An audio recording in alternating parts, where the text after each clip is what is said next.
Assalamualaikum warahmatullahi wabarakatuh.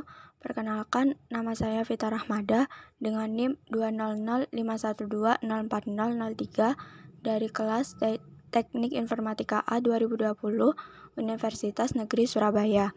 Di video kali ini saya akan melakukan praktikum subnetting untuk memenuhi tugas mata kuliah jaringan komputer yang diampu oleh Bapak Agus Prihanto.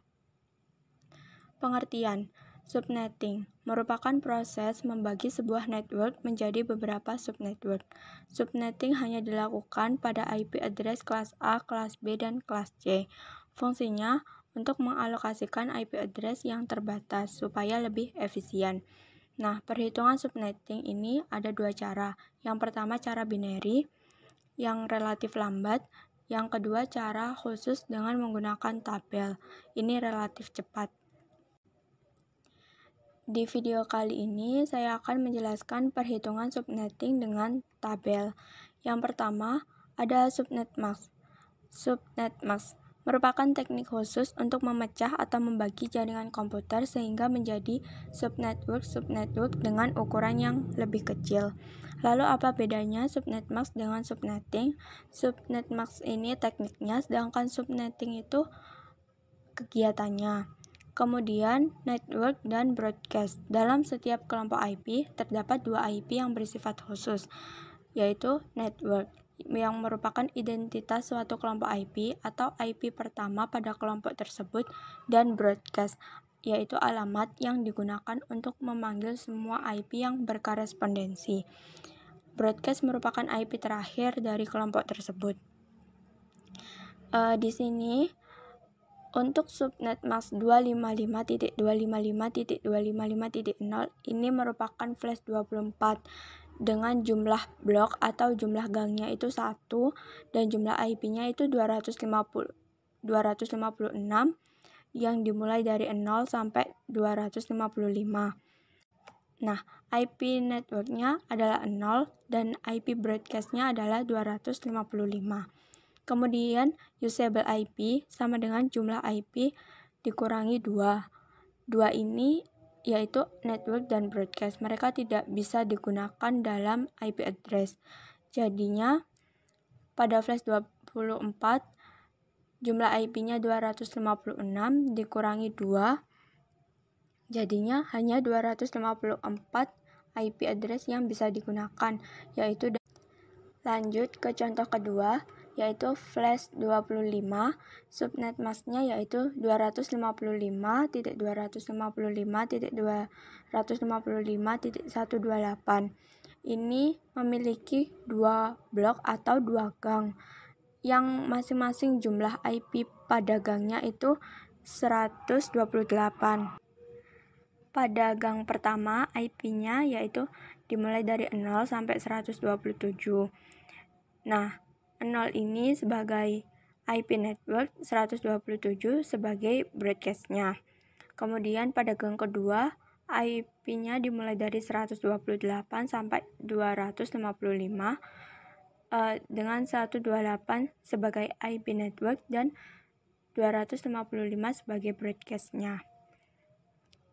Untuk usable IP-nya pada gang pertama ini 128 dikurangi 2 sama dengan 126.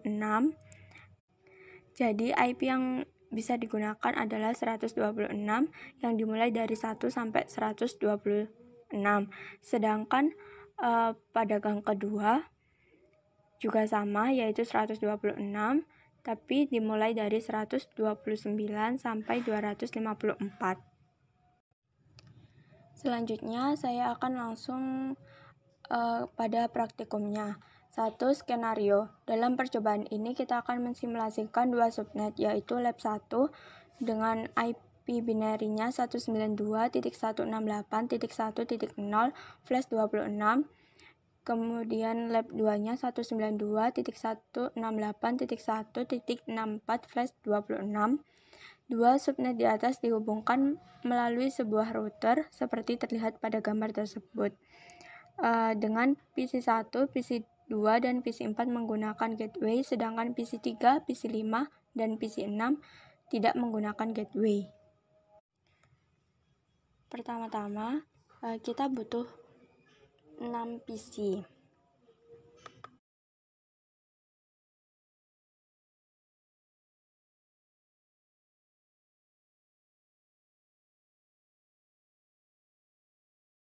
Kemudian kita butuh switch. Di sini pakai yang PT.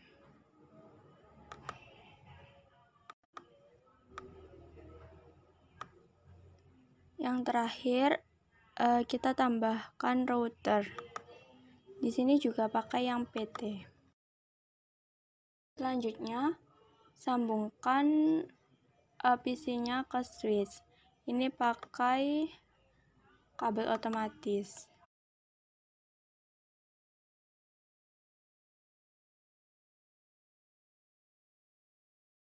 Lalu sambungkan switch dengan router, ini juga pakai kabel otomatis.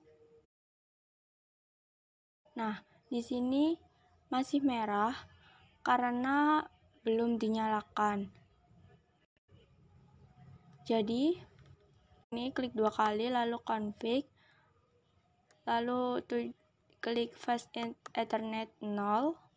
Nah, di sini di-on-kan. Kemudian yang satu juga di-on-kan.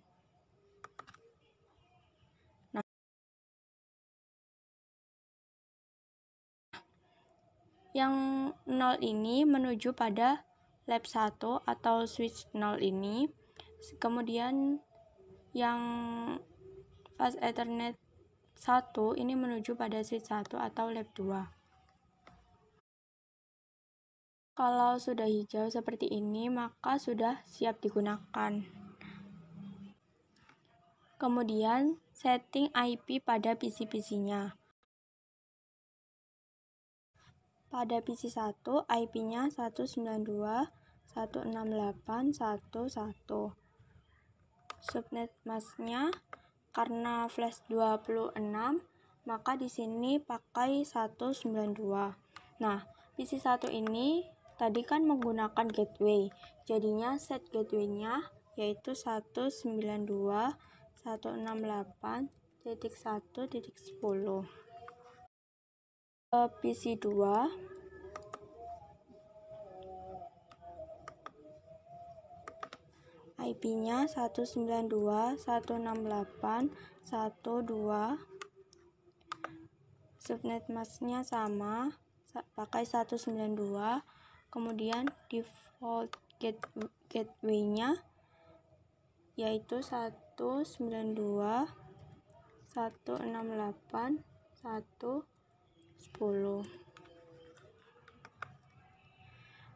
PC 3 IP-nya 192.168.1.3. Subnet mask-nya pakai 192 juga.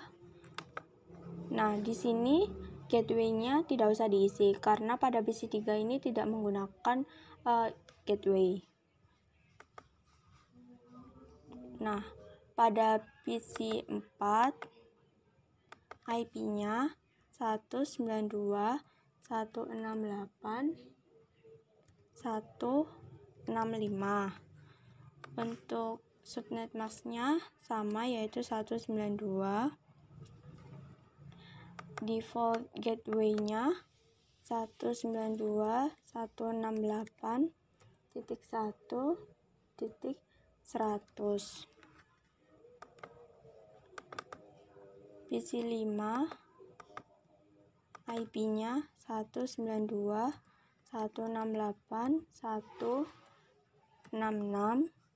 Subnet mask-nya pakai 192. Nah, ini tidak perlu diisi gateway-nya karena pada PC 5 tidak menggunakan gateway. Lanjut PC 6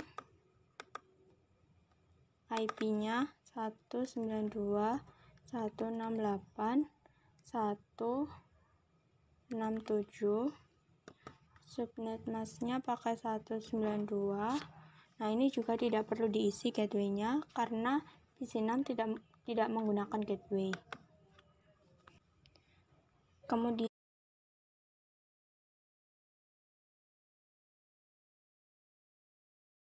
setting IP pada routernya. Nah, tadi kan yang fast Ethernet 0 kan menuju ke lab 1.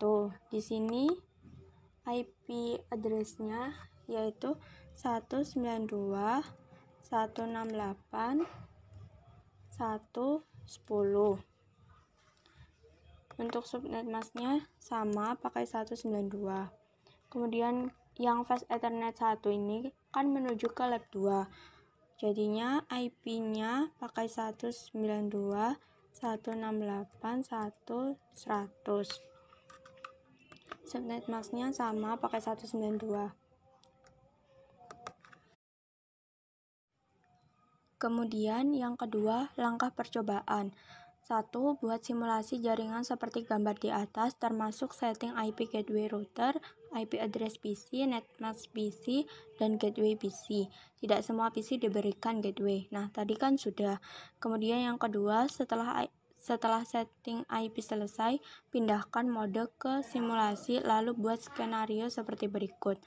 Edit filter event list ke IPv4 ICMP. Yang pertama, kirimkan paket simple PDU dari PC1 ke PC3, lalu amati jalannya PDU ICMP-nya. Yang kedua, dari PC1 ke PC4, yang ketiga dari PC2 ke PC5, dan yang terakhir dari PC3 ke PC6. Nah, di sini kita pindah ke mode simulasi. Kemudian ini show none, kemudian edit filter ICMP. Lalu coba kirim paket dari PC1 ke PC3.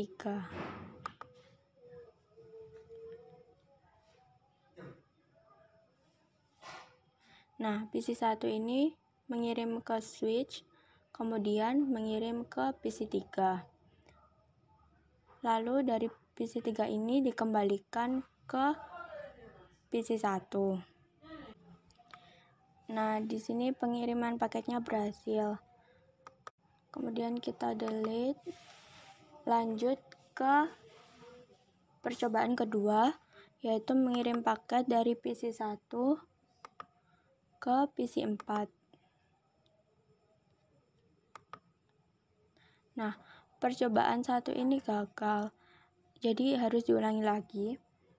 Dan kemungkinan kegagalannya itu karena ARP belum dikenali. Ini di reset simulation.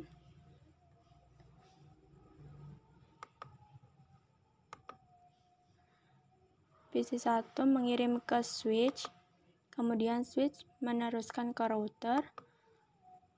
Router mengirim ke switch 1, kemudian diteruskan ke PC4. Dan PC4 mengembalikan ke switch 1 lewat router, kemudian kembali ke switch 0, lalu sampai ke PC1. Nah, ini bisa dikembalikan karena mereka sama-sama memiliki gateway. Kemudian lanjut ke percobaan ketiga, kita akan mencoba mengirim paket dari PC2 ke PC5. Di sini di PC2 mengirim ke switch, kemudian dilempar ke router, diteruskan ke switch 1, dan paket sampai ke PC5. Tapi pada PC5 ini dia tidak bisa mengembalikan paketnya ke PC2 karena PC5 tidak memiliki gateway. Lanjut ke percobaan terakhir, yaitu dari PC3 ke PC6. Nah, pengiriman paketnya ini gagal karena pada jangkauan di lab 1 ini IP yang dituju itu tidak ada. Sedangkan untuk melanjutkan ke router itu butuh gateway. Tapi PC3 ini tidak mempunyai gateway. Lanjut yang ketiga, setelah selesai membuat simulasi pada poin 2, kembalikan mode ke real time, Lalu coba lakukan tracing sebagai berikut. Yang pertama, tracing dari PC1 ke PC3, lalu amati hasil penelusuran rutenya. Yang kedua, dari PC1 ke PC4, yang ketiga dari PC2 ke PC5, yang terakhir dari PC3 ke PC6. Kemudian, kembali pada mode real time. Lalu, kita akan mencoba tracing dari PC1 ke PC3.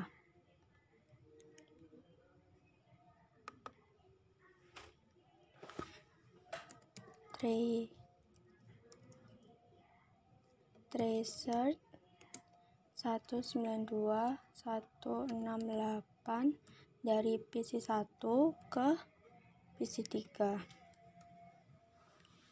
Nah, di sini berhasil. Dia nyampe ke PC3. Kemudian yang kedua, dari PC1 ke PC4.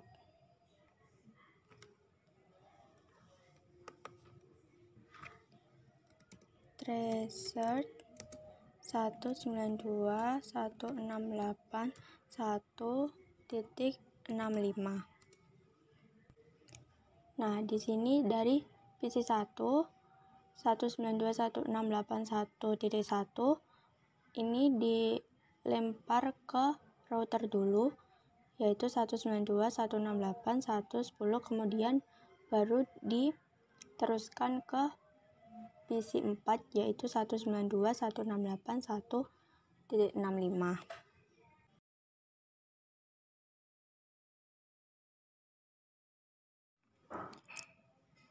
Kemudian pada percobaan kedua kita coba tracing dari PC2 ke PC5. Tracer 192.168.1.66. Nah, ini PC2 meneruskan ke gateway titik 10, tetapi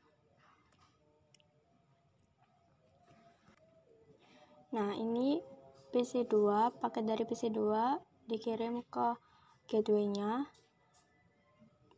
tapi kemudian gagal karena PC5 ini tidak memiliki gateway. Lanjut ke percobaan terakhir, tracing dari PC3 ke PC6. Nah, ini 192.168.1.67. Di sini langsung gagal karena PC3 sendiri itu tidak memiliki gateway, jadi tidak bisa meneruskan ke router. Sekian dari saya. Wassalamualaikum warahmatullahi wabarakatuh.